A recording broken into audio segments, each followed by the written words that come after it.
Good afternoon, Doc. Good afternoon, classmate. I am Officer V. Sapayani, PhD, Educational Management student. I am tasked to discuss the session for the topic leadership. Before I'm going to discuss or dig deeper about our topic this afternoon, we will be guided first with our topic outline. So we have four subtopics. Number one is the educational leader. Second one is the communicating a vision. Third one is the role of the leader in developing a quality culture. And the last one is empowering teachers. According to Stanley Sponberg, a quality system for education states that commitment means much more than giving an annual speech on how important quality is to our school. It requires an ending enthusiasm and devotion to quality improvement. It calls for an almost fanatic promotion of an attention to new ways to do things. It requires constant review of each and every action. As you can see in the picture, this is the presentation of the mid-year progress report of all program heads across all departments. It means that all the all the program heads come together. It is because they commit themselves to make their specific program become better. So, according to Petter and Austin, based on their book, A Passion for Excellence, published in the 1986, talks about the total quality management. Total quality is a passion and a way of life for those organizations that live its message. The question is how to generate the passion and the pride required to generate quality in education. So, they have an acronym MBWA, or the management by walking about. It emphasizes both the visibility of leaders and understanding and feeling for the front line and the processes of the institution.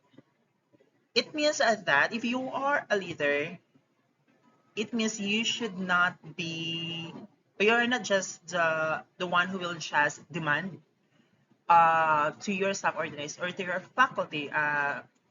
For example, you should lead them on how to do a certain task, for example.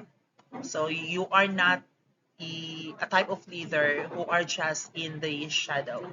So you should work hand in hand together with your faculty or subordinates to make a specific program successful. So this type of leadership is about communicating the vision and the values of the institution to others and getting out among the staff and the customers and experiencing the service for themselves. So it's easy for you as a leader to communicate what you want to achieve in your specific program. So you visualize um, what would be a specific target for this year, for the next school year, and of course, gather them together, sit on it, and make a plan on how to put this into action. So this is an example of the educational leader. This picture just take uh, last week. So we have here in your screen the example of the educational leader. And of course, at our back, we have the subordinates or the faculty who is very important factors that makes the organization become successful or work.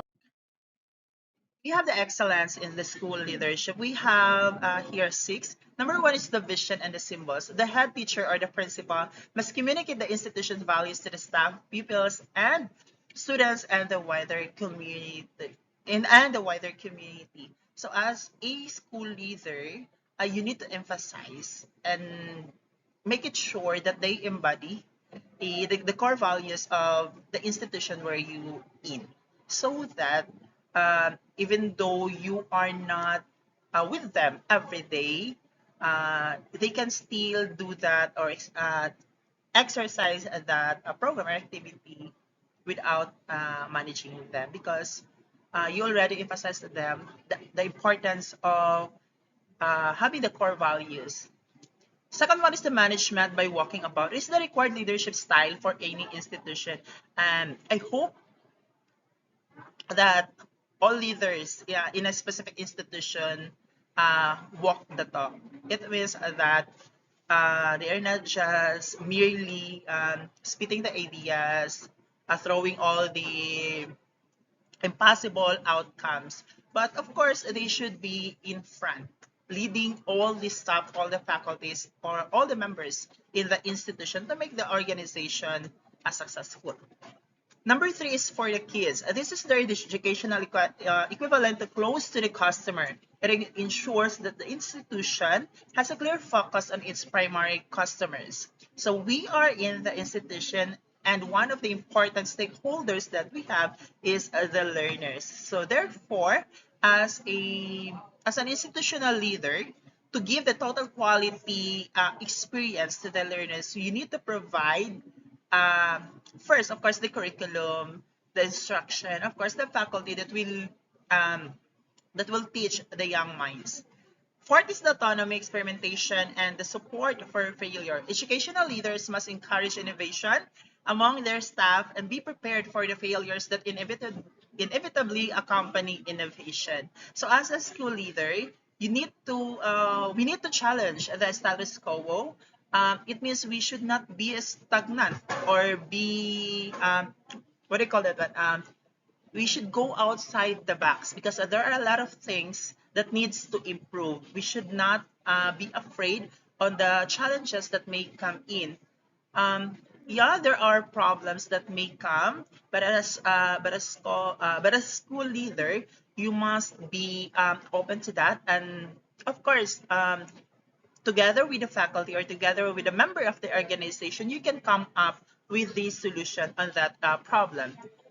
Number five is to create a sense of family. The leader needs to create a feeling of community among the institutions, people, students, parents, teachers, and support staff.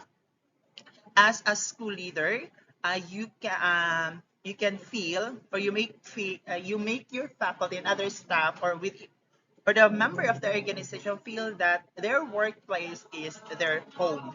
So with that, they will be happy reporting every day because they feel that their colleagues are their family, so they can share all their problems, perhaps.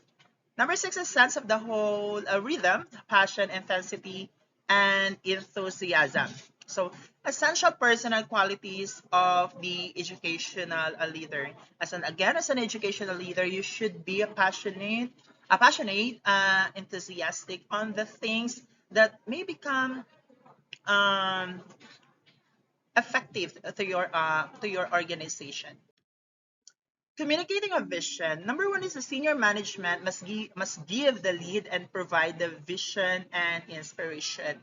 Again, to give the total quality management within an organization, the senior management or the head must take the lead. He or she must be in front leading us because this is different from just managing. You just assign them to do this and do that.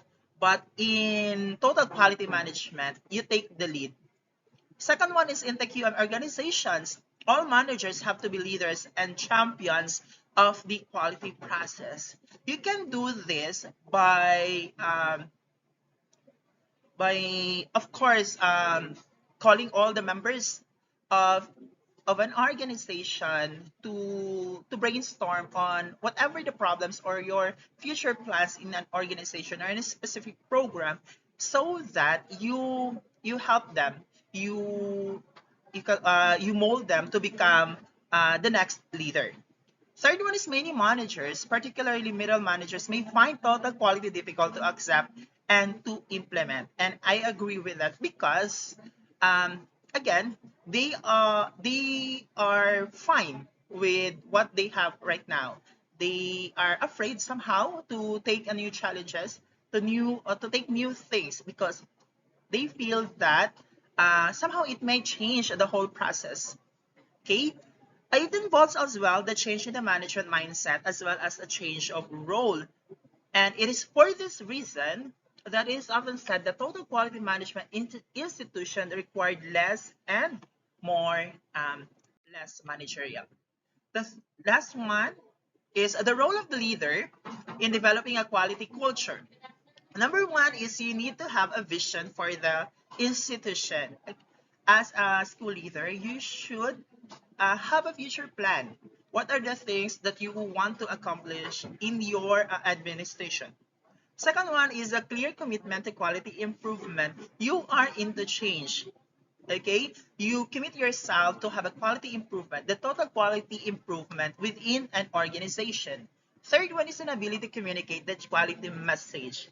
Again, as a total quality management leader, you must take the lead. Okay, do not just mandate your subordinates or the middle manager, the faculty and the staff within that organization to do things. You must take the lead. You must communicate with them why there are changes that need to be done. Like that. Meeting customer needs. We need to be uh, mindful that we have a different stakeholders. In the academe, our most important stakeholders are the learners. Therefore, we need to cater all the needs. We need to meet all the needs of the learners. So by that, it could be providing a quality service, the total quality service that they can get. It could be the instruction, the curriculum, the school environment perhaps. Next one is ensuring that the voices of the customers are heard. So you, as a school leader, we we encourage we encourage our learners to talk to us what are the problems that they have encountered, so that we can come up with the possible solutions on that problem. So we have a different offices that will cater to their needs. We have the office of the student affairs and services and other offices as well that can help them on how to address their concerns. Next is the leading staff development. As a school leader, you need to lead them to have a progress perhaps, as well as the development in your organization. Next is a no blame culture. This is the most quality problems are the result of the management and policies, not the failings of the staff. It's sometimes we blame people, we blame people instead we blame the management or the leadership that they portray. Okay, so as a school leader we should don't we should, what do you call that one, we should avoid this type of culture, blaming other people. It is because the things that we want to accomplish did not meet. Okay, instead of blaming other people or instead of blaming the person in charge, why not come up with a solution? Brainstorm, call the attention of the parties involved. Next is the leading innovation. We are in the 21st century. We must innovate. We must take a challenge. We need to step up. Okay. Um, how? The question is how we are going to accept a change or an innovation. But of course, let's go back to the communication process.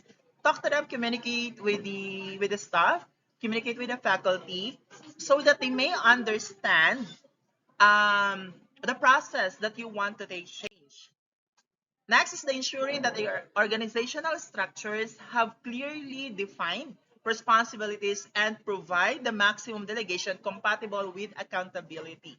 So, again, in the total quality management, you are not just the sole person involved in leading all the people around you. So you are training other people to become next leader as well. So of course, you have the organizational structures that talk about their respective roles and responsibilities, and you can also guide them so that they can come up with a possible or with a, what do you call it, the correct program, because you guide them. And of course, making sure that they may take accountable on the things that they are going to lead. A commitment to the removal of artificial barriers, whether they be organizational or cultural. So again, as a leader, you must innovate yourselves. You must innovate the leadership or the management that you have.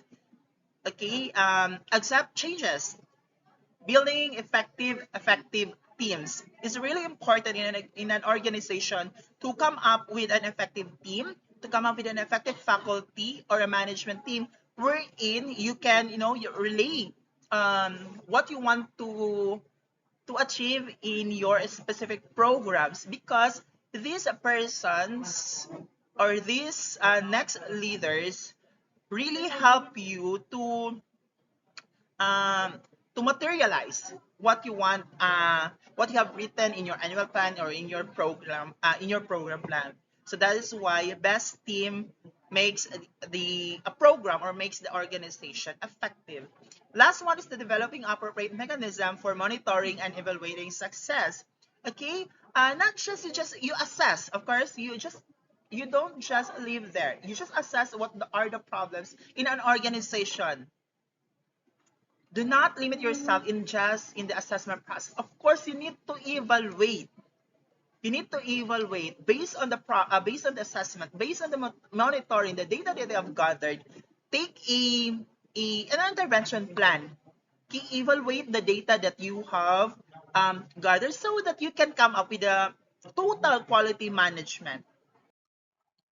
Empowering teachers, a key aspect of the leadership role in education is to empower teachers to give them the maximum opportunity to improve the learning of their students. So it is really important to empower to empower our teachers, because they are um, significant a person in an institution. According to Spanberg's model, involve teachers and all staff in problem-solving activities using basic scientific methods and principles of statistical quality and process control. Involve them on all the things that happen in the program. Ask them how they think about the things. Solicit ideas. Share as much management information as possible to help foster their commitment. Inform them what are the progress in your program, what are the progress in an organization. Establish system and procedures are preventing them from delivering quality to their customers, students, parents, and to teachers. This is the time where you're going to strengthen the interrelation relationship with your subordinates, with your faculty, with your co-workers. Ask them what are the problems that hinder them to become effective. Understand that the desire for meaningful improvement of teachers is not compatible with a top-down approach to management. Rejuvenate professional growth by moving responsibility and control for professional developments directly to the teachers and the technical workers, to provide them again an avenue where they can spread their wings, where they can improve on the things that they are needed to improve. Implement systematic and continued communication among everyone involved in the school. Open communication is really important in the Spanberg's model to have the total quality management that you want. Develop skills in the conflict resolution, problem solving, negotiation with it, while displaying tolerance for and appreciation of conflict. Be engage your teachers in a problem solving skills to have a resolution of specific conflict within that organization. Negotiate them so that you can have a smooth organization. Be help be helpful without having all the answers and without being condescending. Provide education in equality concepts and so on and so forth. So these are the Spanberg's model on empowering the teachers if you will become a next school leader. So thank you for your time and for your attention. Now, if you have questions regarding the report, regarding my report about leadership under PhD 207, please leave your questions or your clarifications in our platform. Please do utilize our learning management system so that we can have a fruitful conversation. But when we are going to talk about a leadership, thank you so much and have a great day.